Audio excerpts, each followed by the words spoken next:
I'd imagined the moment countless times on the flight back. After 2 grueling weeks in conferences and boardrooms, all I wanted was the warmth of home. I kept picturing Derek's face when he opened the door, surprised, then thrilled, then that slow, crooked smile I'd always loved. Maybe he'd pull me into his arms without a word. Maybe we'd laugh about how I couldn't even wait one more day to see him. It was supposed to be a perfect little homecoming moment. My carry-on rolled over familiar cracks in the pavement as I turned onto our street. The sun was beginning to dip behind the rooftops, casting everything in gold. I smiled to myself, anticipation fluttering in my chest like confetti. But then I saw the balloons. Pink and blue. At first, it didn't register. My brain tried to make sense of it. A neighbor's party, maybe? Someone else's celebration? But then I saw the banner strung proudly across our front porch. It was impossible to miss. Bright, cheerful letters, hand-painted and fluttering slightly in the breeze. Welcome, our little miracle. I froze. The smile slid from my face so fast it felt like whiplash. The roller suitcase tilted in my hand. My grip on the handle weakened, then tightened again, knuckles whitening. My heart, just moments ago filled with the sweet ache of coming home, began to hammer in confusion. No, this couldn't be right. I hadn't told Derek I was coming back early. This had to be some elaborate neighborhood mix-up. A misunderstanding. But my name was on that mailbox. I parked quietly across the street. I didn't want to believe what my eyes were telling me. I sat there for a minute in the car, engine off, the only sound my own shallow breathing. I stared at the porch, at the way the sun caught on the streamers and ribbons, so festive, so intimate, so completely unknown to me. It wasn't just the decorations. There was something in the air that felt wrong, like walking into a play halfway through and realizing the actors don't know you're part of the cast. I stepped out of the car. My legs felt stiff, like they might betray me. I didn't drag my suitcase this time. I left it behind, abandoned on the sidewalk like it didn't belong to me anymore. Every step I took toward the house was slow, deliberate, my mind begging reality to offer an explanation that didn't end in betrayal. But it never came. When I reached the porch, I noticed the door slightly ajar. Laughter spilled out, soft, familiar, intimate. A man's voice. Derek's voice. And then, a woman's laugh. Her laugh. Tessa Morgan. My stomach churned like it had turned inside out. I pressed myself against the side of the house, just out of view, and peered into the front window. I should have stopped there. I should have turned and walked away, spared myself what I was about to see. But curiosity is cruel like that. It doesn't care about preservation, it demands answers. Inside, the living room looked like a scene from a domestic dream. Streamers, baby gifts wrapped in pastels, cupcakes with tiny pink and blue decorations. And in the center of it all, Derek, standing beside Tessa. His hand was gently resting on her very swollen belly. She was glowing, radiant, happy, like she belonged there. He laughed at something she said, his eyes soft and proud. And for a moment, the world just stopped. I stood there, heart split open, staring through the glass at two people who had rewritten our story without me. My breath hitched. My throat tightened. Every memory of Derek, our late-night talks, our inside jokes, the vows we'd exchanged with shaking hands, flashed before me like a cruel montage. Except none of those moments included her. The woman I had shared everything with in college. My best friend. I blinked, unsure if the moisture on my cheeks was from the wind or the truth breaking through. Then I pushed open the door. The laughter died instantly. Conversations halted mid-sentence. All eyes turned to me. I didn't speak. Derek's face paled. His body stiffened. Tessa looked like a deer caught in headlights, her hand protectively sliding over her belly. Cynthia, Derek's mother, stood frozen with a champagne flute halfway to her lips. I let the silence stretch. Let it choke the room the way the confusion and betrayal had choked me. Derek stepped forward, barely a whisper on his lips. "You're early." I looked at him, really looked at him. He was standing in the middle of a celebration I didn't know about, with people I trusted, for a child that had nothing to do with me. I swallowed the fire building in my chest.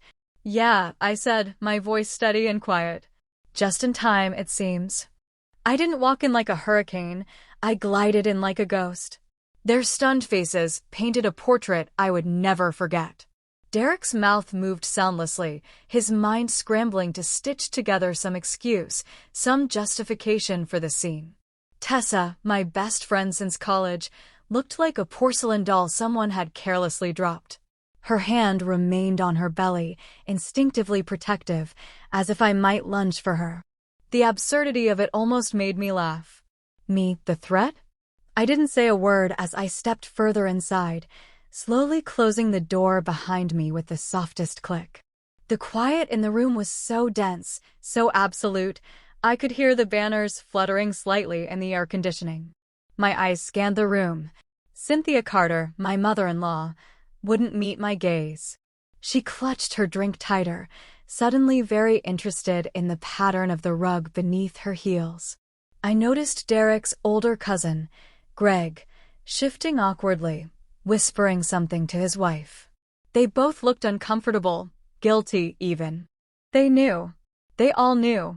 And not one of them told me. I stood there for a moment longer, giving them a chance to explain. No one spoke. Finally, I turned my gaze to the window. The same one I had stood behind moments earlier. It was surreal seeing it from this side. Inside now, but still somehow an outsider in my own home. I had watched this twisted little tableau unfold through that very glass pane, and now I was part of the performance, whether I wanted to be or not. I let the silence breathe for a few more seconds, watching Derek squirm. His eyes darted between me and Tessa, panic sharpening his features. But he still hadn't moved, still hadn't come toward me, still hadn't said the words. So I helped him. How long? My voice cut through the tension like a blade. Steady, measured, lethal. Derek blinked. "Elena." "How long?" I repeated, slower this time. Tessa opened her mouth to speak, but I held up a hand and looked straight at her. "No, not you." I turned back to him. "I asked my husband." Derek rubbed his hands over his face. His shoulders sagged. It wasn't. It just happened." A bitter laugh escaped me before I could catch it. "That's what people say about fender benders, Derek. Not creating human life with someone's best friend." Tessa let out a small sob, and I turned to look at her again, really look at her. Her eyes were red, mascara already beginning to run. She looked devastated. "Good. You knew I loved him," I said quietly. "You were there when we met. You helped me plan our wedding, Tessa. You held my hand when I cried after my miscarriage." Tessa's face crumpled. I felt myself begin to tremble, but I refused to break. "Not here. Not in front of them." Cynthia finally spoke, her voice brittle. "Elena, please don't cause a scene. This isn't the time." I turned to her, blinking slowly. "A scene?"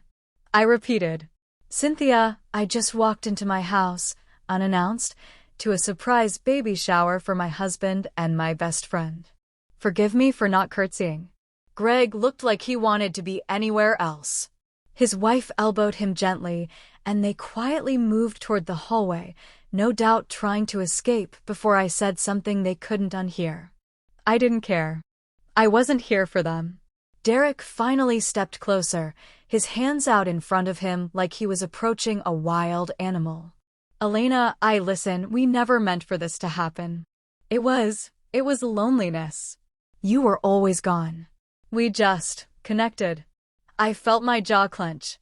"You connected? That's what you call it." "I didn't plan it," he said, a little too quickly.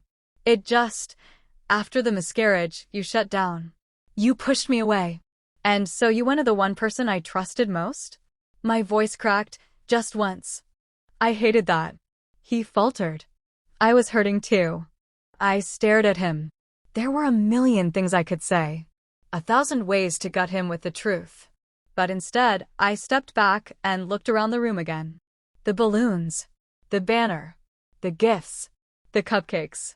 All evidence of a life they were already building, without me. Was it going to be a secret forever? I asked. Or did you draw straws for who would break the news to me?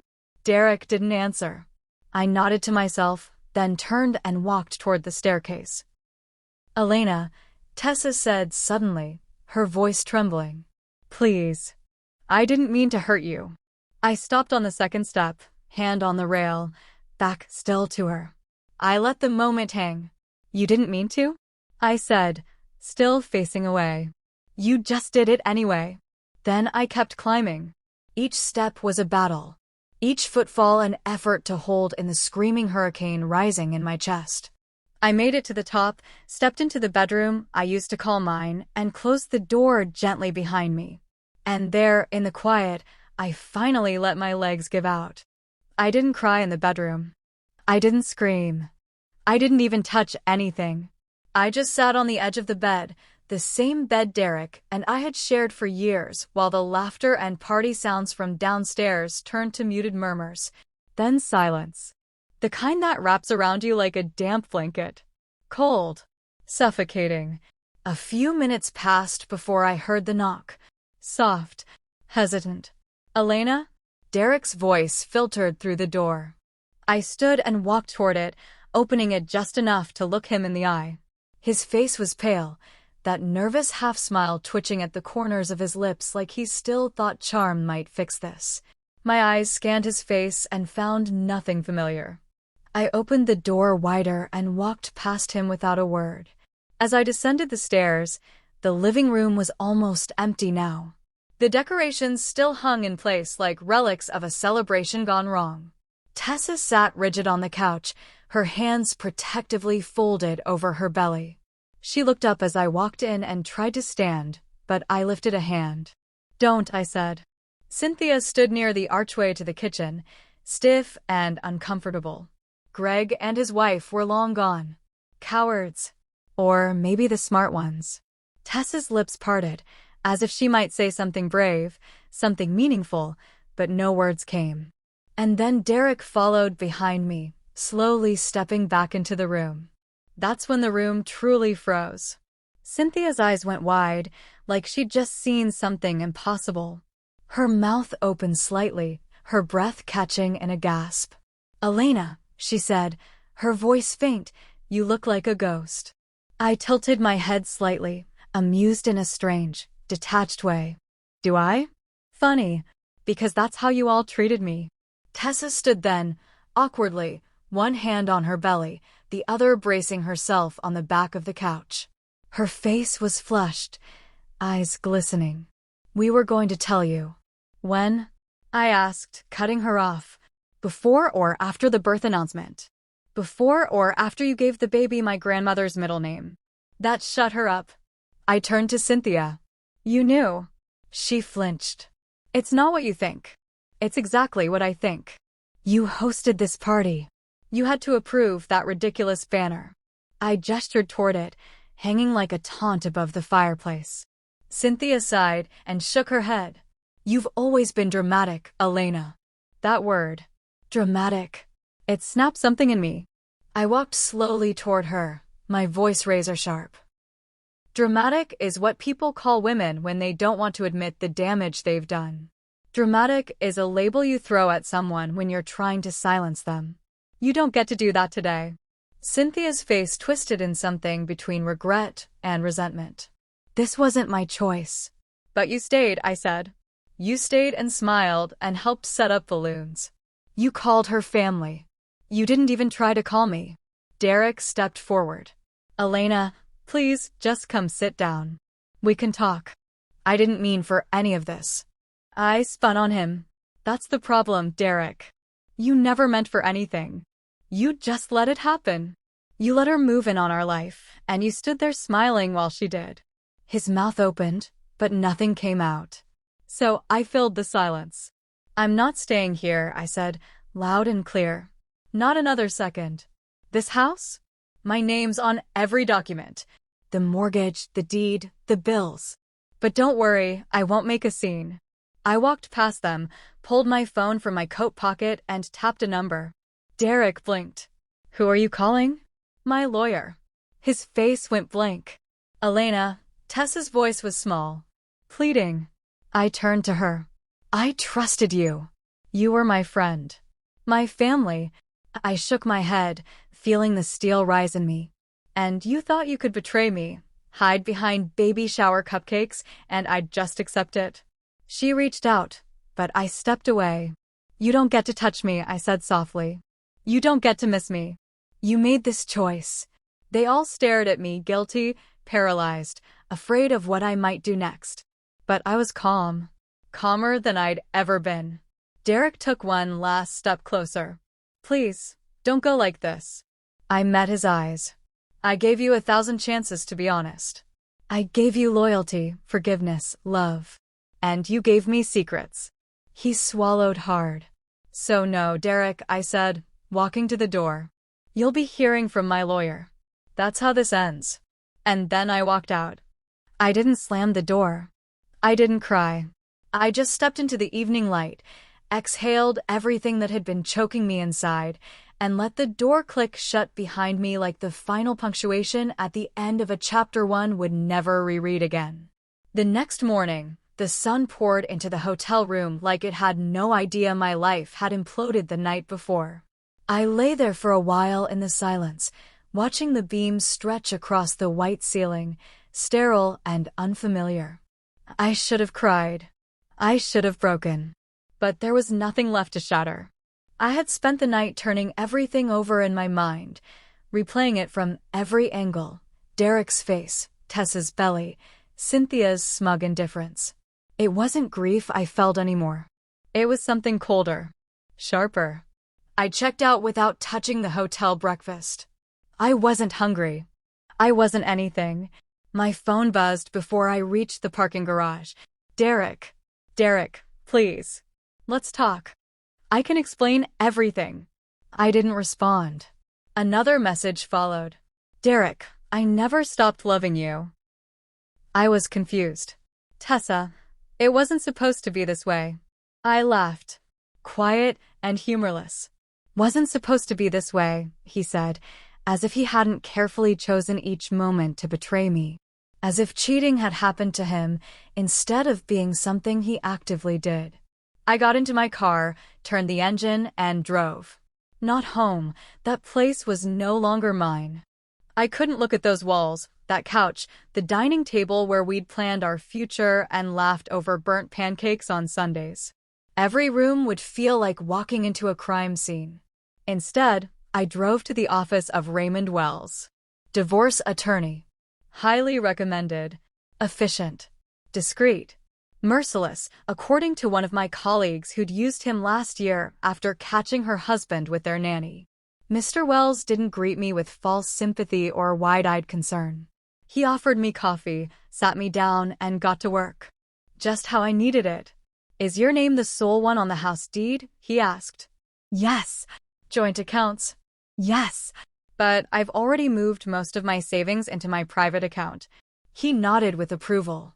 We'll have the rest frozen before noon. Good. Any children? No. Prenup? Didn't need one, I said bitterly. I made most of the money. Even better, he replied, not missing a beat. Let's begin the paperwork. Every signature I made felt like a release. A lock clicking open. I wasn't mourning the marriage anymore. I was ending it, reclaiming every piece of myself they tried to bury beneath pastel decorations and polite betrayal. I walked out of that office later, my heels striking the marble floor with a clarity I hadn't felt in years. At lunch, I sat at a quiet cafe downtown. I ordered wine, even though it was barely noon. The waiter didn't judge. He brought me a large glass and called me ma'am with a gentle smile, like he could sense I needed the world to treat me softly today. While I sipped, my phone buzzed again. Derek, this isn't you. You don't walk away like this. That one almost made me laugh again. How little he knew me after all these years. Then came another one, less desperate, more manipulative. Tessa, let's not be petty, Elena. We're adults. There's a baby involved. Can't we be civil? The audacity. She had slept with my husband, stolen my home, and now expected civility. I didn't reply. I didn't delete the messages either. I wanted them there, evidence of how they tried to rewrite the narrative after burning everything to the ground. Instead, I texted my assistant Lisa to clear my schedule for the next few days. I needed time to disappear, to process, to plan. Then I turned my phone on silent and walked out into the daylight. I spent the rest of the afternoon walking through places that made me feel real: bookstores, quiet streets, the museum I used to visit as a teenager to escape. I stood in front of a painting I'd always loved, the one of the woman alone on a cliff, wind tearing through her hair. She wasn't crying. She wasn't waiting. She was just standing, whole. I went home, my temporary home, the condo I rented downtown, and ran a bath. I soaked in silence. No one knocking on the door, no voices echoing down the hallway, no expectations. It was glorious. Later that evening, my lawyer called. "Everything's been filed," he said. "Derek will be served tomorrow." I leaned back on the couch and smiled. Perfect. Before bed, I read through the messages one last time. I stared at Derek's words, "I never stopped loving you," and tried to feel something. Pain, regret, nostalgia. But all I felt was clarity. Because maybe he never stopped loving me. But he sure as hell stopped choosing me. And that's what love really is, isn't it? Choice. Every single day. Not just when it's convenient. He stopped choosing me. So now I chose myself. The morning after Derek was served felt cleaner somehow. Like the air itself had been scrubbed free of the lies that used to hang around me like perfume I couldn't quite wash off. I stood by the window of my condo, cradling a cup of black coffee between my hands, watching the world move outside while mine slowly reassembled itself on my terms. I'd given him everything. Years of devotion. Countless second chances. Silent forgiveness for every small betrayal I never bothered to name aloud. But now, the silence was his to sit in. I had found a new language, one of stillness, calculation, and control. Raymond Wells didn't just file the divorce papers. He carved a path forward with surgical precision. By the time the sun set that day, every joint account had been traced and frozen. The house? Legally mine. Utilities? Transferred. Car? Mine. The investments? Mostly mine. Derek had contributed in emotion and affection, sure, but in finances? He never paid attention. That was always my domain. And I weaponized it without hesitation. I had just finished reviewing the final asset breakdown when my phone buzzed. Derek, it wasn't supposed to happen this way. No apology. No ownership. Just vague, pitiful regret, like the ending shocked him more than the betrayal. I stared at the screen, my thumb hovering over the keyboard. I could have unleashed hell. But what would that do? He was expecting rage. Hoping for it, even. Anger was a language he knew how to fight in. But silence? Silence was foreign to him. Unreadable. So I typed nothing. And left the message unread. Not 10 minutes later, another one popped up. Tessa, let's not be petty. This is already hard enough. That one made me sit down. Petty? I reread it twice just to be sure I hadn't imagined her nerve. The woman who draped herself across my husband like a new skin, who rubbed her belly in my living room, wanted to call me petty? I didn't respond to her either. Let them stew. Let them wonder what I was thinking, what I was planning. Let them search for signs of fury and find none. Because that's what frightened people like them the most, not chaos, but calm. I'd learned early in life that sometimes the sharpest blade is the one you never have to raise. That afternoon, I met with Raymond again. We sat across from each other at a table strewn with documents and plans. I want to keep the house, I said. But not to live in. I'll sell it. He nodded. Smart. Liquid assets are easier to leverage if this gets messy. It's already messy, I replied. Now I just want it finished. Raymond gave me a long look. You're handling this well. I took a sip of water. That's because I've stopped treating this like a heartbreak and started treating it like a hostile acquisition. He chuckled softly, then slid another form across the table. Last thing. Power of attorney revocation. I signed. And just like that, Derek no longer had a legal leg to stand on in my world. When I got home, I poured myself a glass of wine and turned on music, loud, rhythmic, empowering. The kind of music I hadn't let myself enjoy in years, because Derek said it gave him headaches. I danced barefoot through the living room with no one watching. No one judging. My phone vibrated again that evening. This time, a voicemail. I didn't answer. I let the message play over speaker while I folded laundry. "Hey, it's me," Derek said, his voice low, tight. "I don't know what to say. I didn't want it to come to this. Tessa, it was a mistake. I thought I was doing the right thing, but I was just scared. Lonely. I don't want to lose you, Elena. I can fix this. I'll do whatever it takes. Please don't hate me." I turned the phone over and pressed delete. Let him talk to the silence. Let him sit in the space where my forgiveness used to live. He had made his choices behind my back. I would make mine in the open. By the end of the week, Derek tried to stall the proceedings. His lawyer contacted mine, citing confusion over the terms. Raymond laughed as he showed me the email. "He's panicking," he said. He didn't expect this level of speed. Or resolve. "Good," I said, sipping my tea. Let him feel it. Every inch of it. I didn't care if he cried. I didn't care if he begged. I didn't even care if he meant it. The damage was done. And for once, I wasn't going to be the one crawling through the debris trying to patch things together with grace and empathy. Because I had finally realized something vital. Silence is not surrender. It's strategy. And now it was my turn to win. It took exactly 6 days for the eviction notice to take effect. By the time it was legally served, Derek had stopped trying to charm or manipulate me.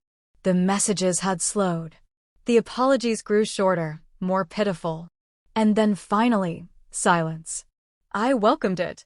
The kind that wraps around your shoulders like armor, not cold, not cruel, just protective. I drove to the house that morning, not out of necessity, but because I wanted to witness it. Not to gloat. I needed to see the fallout, the consequence of his choices, standing in broad daylight. The street looked the same as it always had, quiet, suburban, lined with trimmed hedges and watered lawns. But my house, our house, now my house, sat at the end of the block like a fallen empire. There were boxes on the lawn. Furniture stacked unevenly on the walkway. A TV balanced awkwardly on a crate.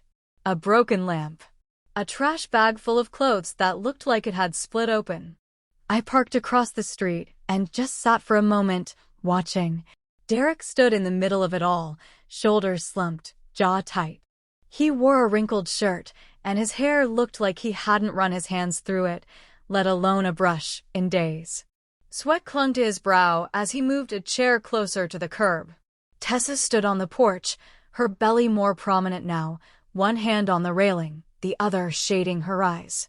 She looked nervous, anxious in a way that didn't suit her glowing, smug expression from the baby shower. Good. I stepped out of my car and walked across the street with the slow confidence of a woman who no longer had anything to lose. Derek saw me first. His eyes narrowed. A muscle in his jaw twitched. "You came," he muttered, more accusation than observation. I shrugged. "It's my house. I figured I should see what kind of mess you're leaving behind." He looked like he might say something, then thought better of it. His eyes flicked to Tessa, who had turned pale. She stepped forward, lips parting. "Elena," she started, soft and cautious, like I was some wounded animal she didn't want to spook. I held up a hand. "Don't," I said. "I'm not here for a soap opera scene. The law handled this. You two can just finish packing and go." Derek's expression twisted, years of pride and frustration boiling up to the surface. "You just want to ruin my life." I raised an eyebrow, amused at the sheer audacity. "No, Derek. You did that yourself." He looked away. Do you think this is easy for me? He snapped. Living like this? Losing everything overnight. I crossed my arms, my voice cool. Funny how things fall apart quickly when you build them on lies. Tessa took a step toward me. He didn't mean to hurt you. We didn't. I cut her off. You knew he was married. You knew I was your friend. And you did it anyway. Save your breath.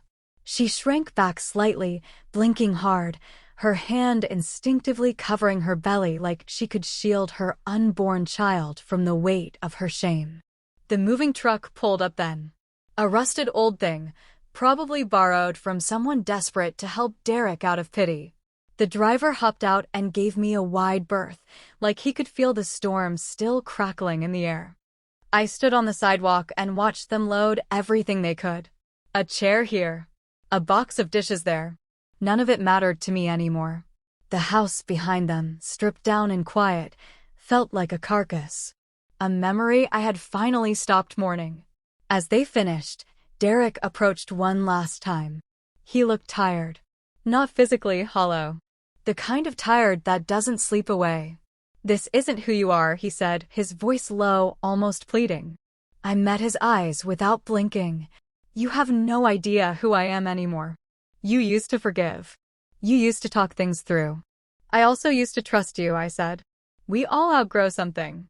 He looked like he wanted to scream, to yell, to break something, but there was nothing left to damage. He turned and climbed into the truck, slamming the door behind him. Tessa followed, sitting silently beside him, not once meeting my eyes. I stood there until the truck pulled away, trailing dust and lost promises behind it. I waited until it disappeared around the corner, until the last echo of the engine faded.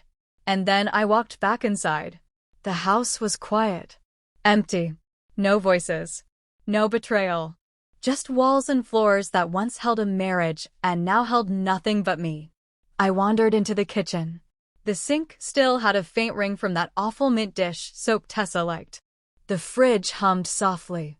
I opened it, empty except for a half-eaten container of strawberries.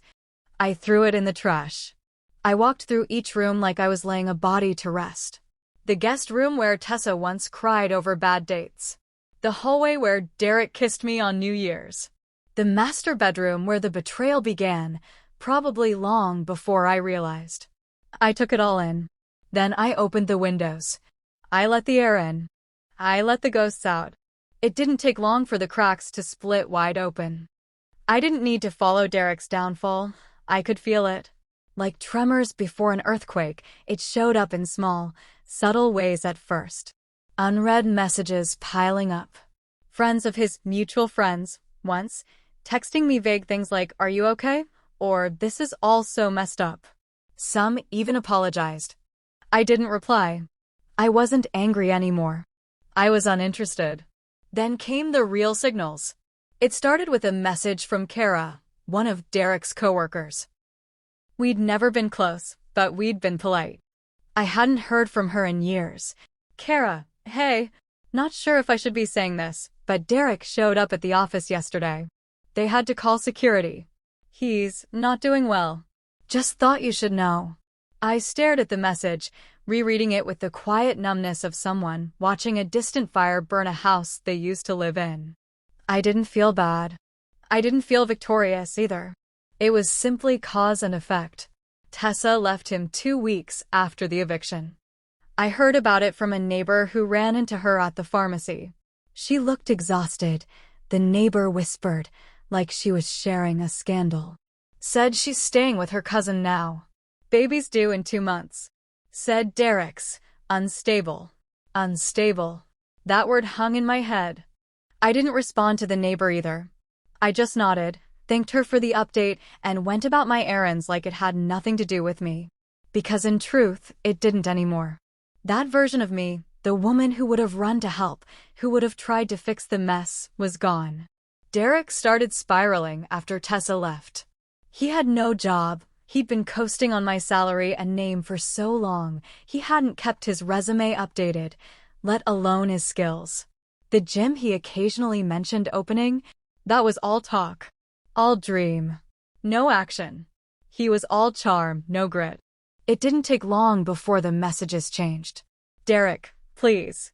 I need help. I just need a place to stay for a few days. I can't go to my mom's anymore. She's done with me. I didn't even open it.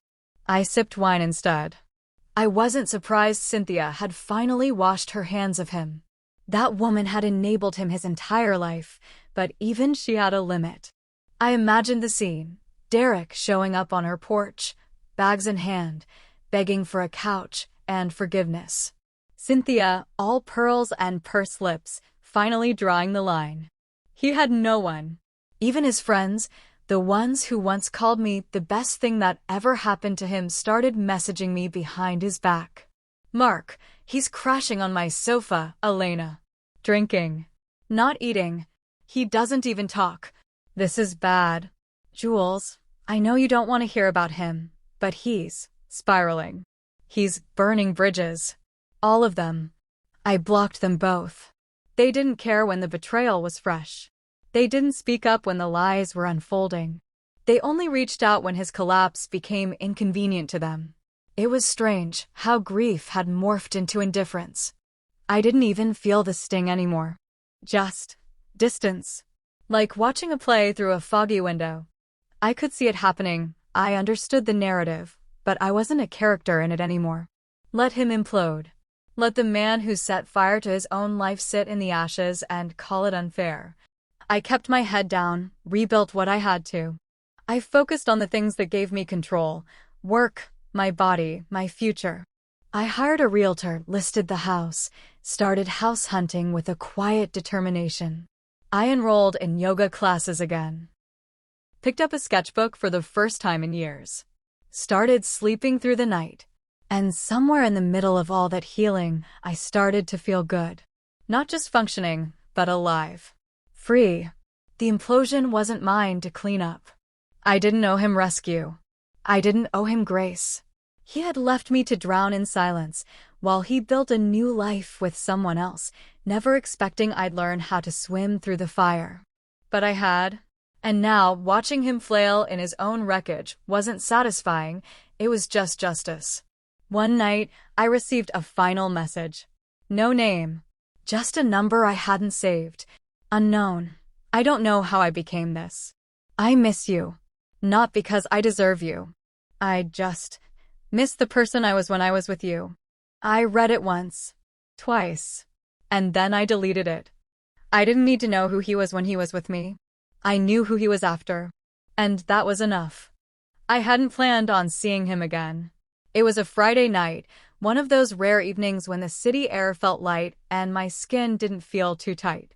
I'd gone out with some coworkers after a long week, nothing fancy, just drinks and laughter and the soft murmur of people trying to shake off their lives for a few hours.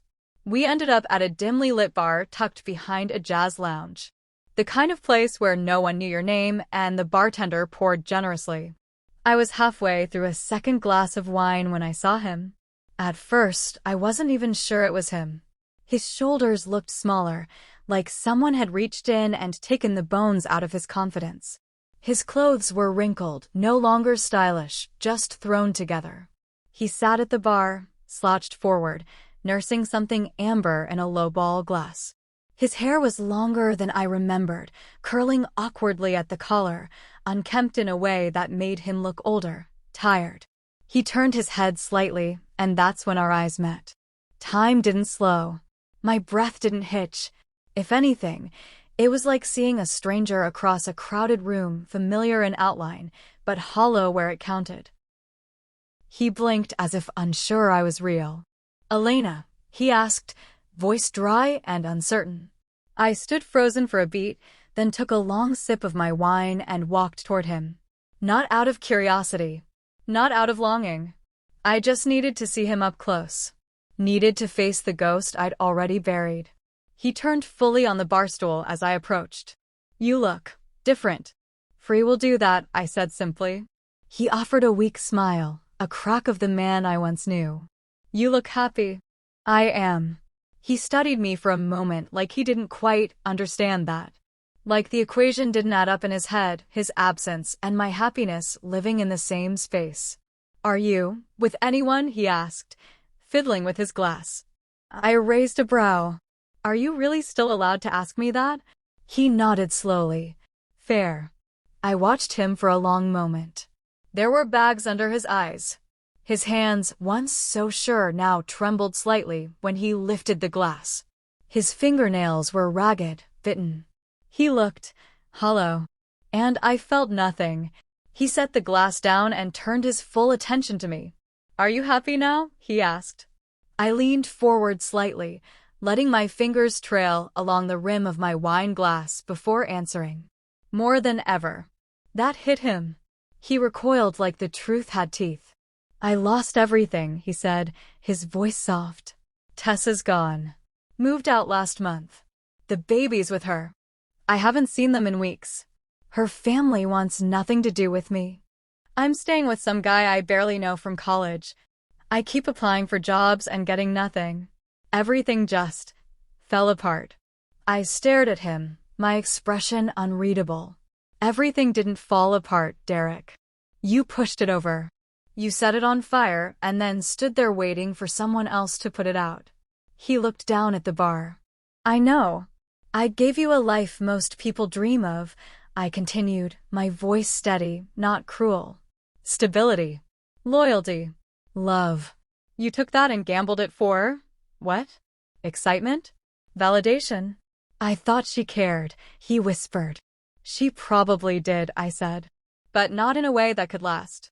You wanted more than love, you wanted someone to worship you. And when that ran out, you didn't know what to do. He blinked quickly, swallowing emotion that I could tell he didn't expect to surface here. Not with me. You're right, he said. I don't deserve anything from you. But I still miss you. I took another sip of my wine and set it down gently. You don't miss me, Derek. You miss the version of yourself you were when I loved you. But that man is gone. You killed him when you chose her. He reached out slightly, like maybe he thought this was a movie and the scene would end with me softening. I didn't move. I'm sorry, he said finally. I nodded once. I know. We sat there for another beat, surrounded by strangers, old jazz melting from the speakers above us like some ironic soundtrack. Then I stood. This, I said, gesturing between us, this is what it looks like when the fallout finally lands. He didn't argue. Didn't chase me. He just sat there, surrounded by everything he thought he wanted, slowly realizing that none of it had been worth the cost. I walked away, glass still in hand, heels clicking softly against the floor. The door opened, cool air brushing against my skin like a promise. I didn't look back. I had already buried that chapter. And this time, I wouldn't be reading the epilogue. The voice note came on a Sunday morning.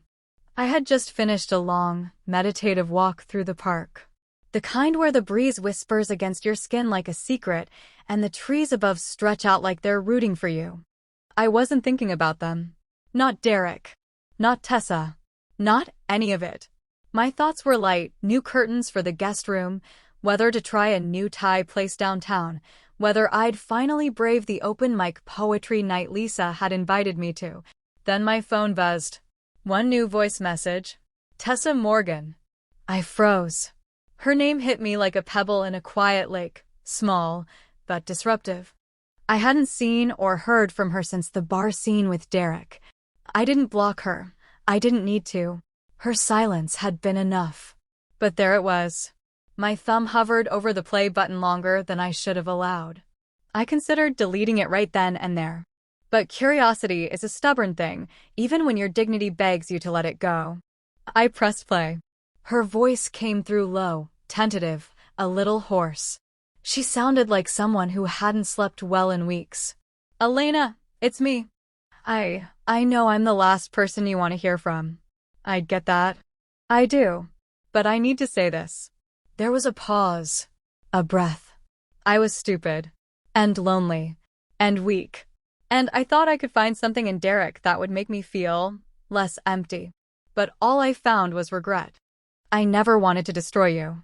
I never meant for any of it to go that far. And I know sorry doesn't matter anymore. But I miss you. I miss your laugh. Your advice. You were my best friend. You were my family. I'm so sorry. The message ended with silence, the kind that seemed to stretch longer than the voice itself. Then a beep. I stared at the screen, expressionless. She missed me. The woman who had taken a knife to my back and twisted it with every lie she told, missed me. I didn't know what I expected to feel. Anger? Sadness? Some pathetic flicker of nostalgia for who we once were? But instead, I felt nothing. Like her words slid off the surface of me and evaporated in the sun. Moments later, my phone buzzed again. Derek, I need help. Please. Just talk to me. Just for a second. I don't know what to do.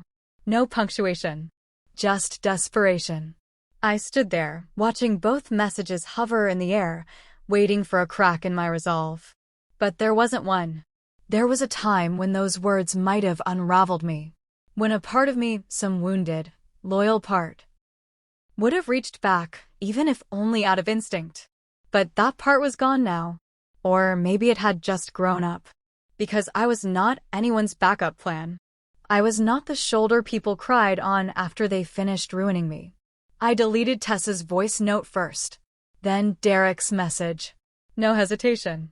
They had burned our life to the ground, dancing in the flames like it was a bonfire party. And now, they were cold and wondering where the warmth had gone. But I didn't owe them kindling. They had made their choices. And I had made mine. I spent the rest of the day in silence, not because I was hurt, but because I enjoyed it.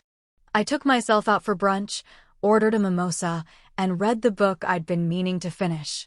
I smiled at strangers, walked past couples on benches without a flicker of bitterness. When I got home, I turned off my phone and lit a candle. I painted my nails. I made dinner from scratch. And later that night, I stood in front of the mirror brushing my hair, really looking at myself. The woman staring back was not the same person who had walked into her own living room to find betrayal dressed in pink and blue ribbons. She wasn't broken anymore. She wasn't bracing for another hit. She wasn't crying in bathroom stalls at work. She was whole, strong, steady, and free. That night, I journaled. Not about them, not about the past, but about what I wanted. What I was building. Where I might travel next. What color I wanted to paint the walls of my new home. How I might eventually open my own practice. There was no room in those pages for Derek or Tessa. They were footnotes now. Scars, not wounds. Proof that I'd survive something sharp and come out cleaner on the other side. They missed me. But I didn't miss them. It's strange how silence feels when it's finally earned. Not the kind born from shock or betrayal. Not the brittle hush of holding in tears, but a peaceful, settled silence. Like the world has stopped asking anything from you. Like you've come home to yourself. I sold the house last month. There wasn't much fanfare. A few signatures, a handshake, a final walkthrough. I didn't linger. I didn't run my hands along the kitchen counters or press my palm to the bedroom wall like I was saying goodbye to something sacred. That place wasn't mine anymore, not really. It hadn't been mine since the night I stepped through the door and saw my world flipped inside out. So I let it go. The sale was smooth. Profitable even. And with the money, I bought a new place. Smaller, but bright. Warm. No ghosts in the corners. No memories clinging to the wallpaper. Just clean walls and sunlight and the sound of nothing but my own breath. I painted the living room myself. Took 3 days. My arms ached, my neck was stiff, and I got a splatter of white on my cheek I didn't notice until hours later. But it was mine. Every stroke. Every inch. No one chose the color but me. No one hovered behind me offering suggestions I didn't ask for. I filled the space with things I loved, books, art, plants that leaned toward the window like they knew this was a good place to grow. And slowly, quietly, I began to feel whole again. It wasn't a dramatic transformation. There was no epiphany, no loud moment of healing. Just a steady, silent reclaiming of joy. I smiled more. Laughed with strangers. Said yes to spontaneous plans.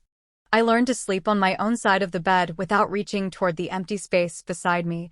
Then one afternoon, I saw them. It was a warm spring day. I'd gone out for groceries, nothing special, just eggs and spinach and a bottle of wine I didn't need but wanted. I was walking down the street, lost in my thoughts, when I saw her first. Tessa. She was coming from the opposite direction, pushing a stroller. She wore a loose top and leggings, her hair tied in a messy bun. Her eyes were ringed with exhaustion. She looked worn, not sad, not broken, just drained, like someone who hadn't had a full night's sleep in months. She didn't see me at first. Her eyes were on the stroller, adjusting something inside it. Then she looked up, and we locked eyes. She froze. I didn't. I kept walking, calm, unshaken, but I did meet her gaze. I let her see me, strong, steady, unbothered. Not out of cruelty, just truth. She needed to know that I had not been destroyed by what they did. That the woman she once tried to erase hadn't disappeared. I'd simply evolved. I gave her a faint smile. Just a flicker. Civil. Final. Then I looked ahead and walked on. I didn't stop to see if she cried or followed or whispered my name. I didn't care. A few blocks later, I saw him. Derek. He was walking by himself, aimless, head low. He wore a jacket too heavy for the weather. His hair was longer now, scruffier. He looked thinner. Older. Like life had peeled back the layers of charm and exposed the hollow man underneath. He didn't see me. I passed close enough to hear him muttering to himself. Or maybe he was singing softly, I couldn't tell. But there was no light in his eyes. Just that lost, unfocused stare of someone drifting. A man who once had everything and let it rot between his fingers. I didn't speak. I didn't need to. I passed him without a word, heart steady, breath even. He turned just as I crossed the street, as if some instinct told him I'd been near. He looked back over his shoulder. I didn't. He was no longer my concern. Not my project. Not my grief. He was simply a passerby. When I got home, I poured a glass of that wine and opened the windows. The breeze swept through the living room, ruffling the curtains and carrying in the scent of something blooming. I sat on the couch, toes curled beneath me, and exhaled. I wasn't haunted. I wasn't hollow. I wasn't bitter. I was free. Free from the weight of explaining myself. Free from being the caretaker of people who never deserved me. Free from the need to prove I was enough for someone who never learned what enough looked like. I had rebuilt everything they broke, brick by brick, breath by breath. And now I lived in a house filled with peace, not apologies. No banners. No balloons. No lies dressed up as miracles. Just me. And that was more than enough.